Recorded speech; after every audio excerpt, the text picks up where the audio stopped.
নমস্কার বন্ধুরা, কেসি কিচেনে সবাইকে স্বাগত। আজ আমি নিয়ে এসেছি পটল, ভেন্ডি, আলু দিয়ে একটা নিরামিষ রেসিপি।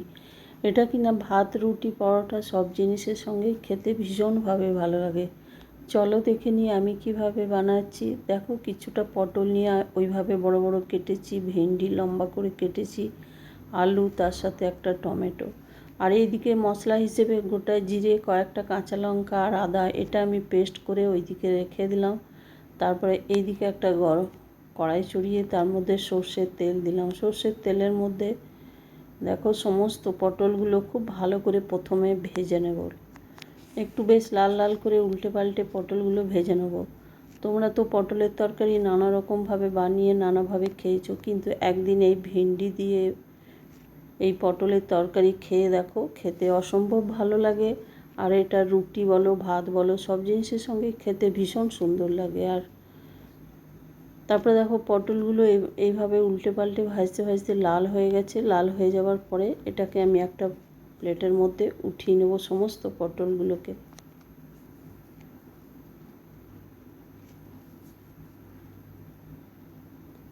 পটলগুলো উঠিয়ে নেবার পরে দেখো ওর মধ্যে আরও আমি 1 চামচের মতো তেল দিয়ে দিলাম।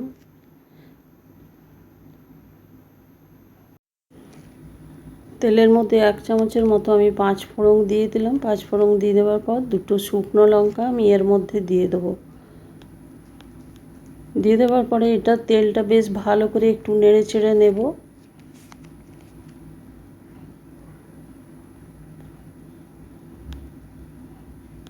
নেড়ে চেড়ে নেওয়ার পরে ওইদিকে যে আলুগুলো আমি কেটে রেখেছি সেই আলুগুলো আমি তেলের মধ্যে দিয়ে দিলাম।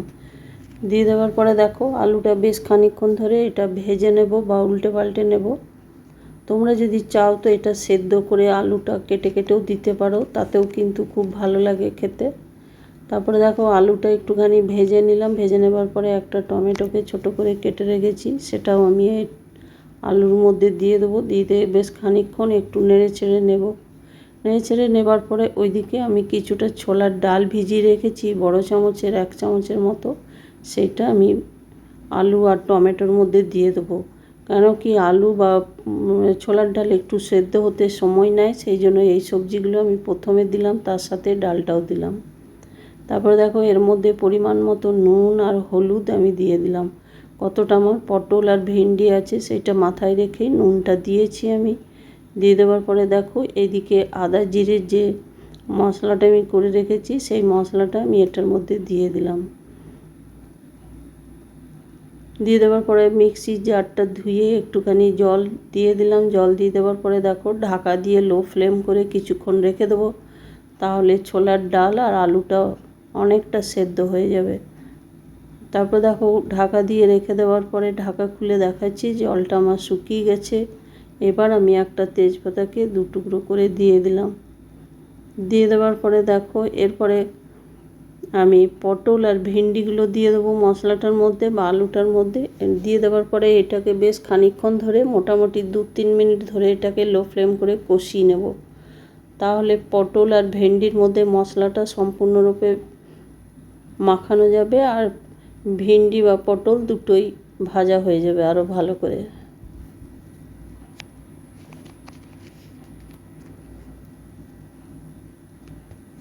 তারপরে দেখো এটা মোটামুটি 2 মিনিটের মতো আমি কষে যাচ্ছি। আর বলে দিই তোমাদেরকে, আমার রেসিপি যদি তোমাদের ভালো লেগে থাকে তো লাইক, শেয়ার ও কমেন্ট অতি অবশ্যই করে দিও। আর নতুন বন্ধুদের সাবস্ক্রাইব করার অনুরোধ রইল। দেখো এটা মোটামুটি অনেকটা আমার কষা হয়ে গেছে বা ভাজা হয়ে গেছে পটল, ভেন্ডি আর আলুটা। এবার আমি ওইদিকে জল গরম করে রেখেছি, সেই গরম জলটা আমি এর মধ্যে দিয়ে দেবো। দিয়ে দেওয়ার পরে দেখো ঢাকা দিয়ে বেশ খানিকক্ষণ রেখে দেবো আলু বা পটলটা সেদ্ধ হওয়া পর্যন্ত। তার আগে আমি 2টো কাঁচা লঙ্কা এর মধ্যে দিয়ে দিলাম, দিয়ে ঢাকা দিয়ে দিলাম।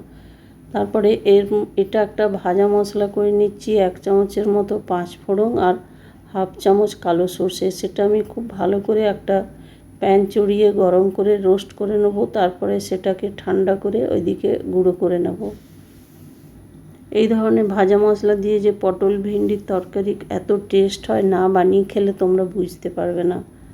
একদিন তোমরা এইভাবে বানিয়ে দেখো, খেতে অসম্ভব ভালো লাগে, ভীষণ টেস্ট লাগে খেতে। আর এখন পটল খেয়ে খেয়ে তো আমরা পটল আর বাড়িতে মানে লোকে পছন্দই করে না। যে কোনো তরকারি আমরা একটু ঘুরিয়ে ফিরিয়ে বানালে তবে সেটার টেস্ট আসে বা খেতে ভালো লাগে। তারপরে দেখো এইদিকে তরকারির ঢাকাটা খুলেছি আমি, খোলার পরে দেখো জলটাও শুকিয়ে গেছে, আলুগুলোও সেদ্ধ হয়ে গেছে। এবার আমি তেজপাতাগুলো উঠিয়ে ফেলে দেবো।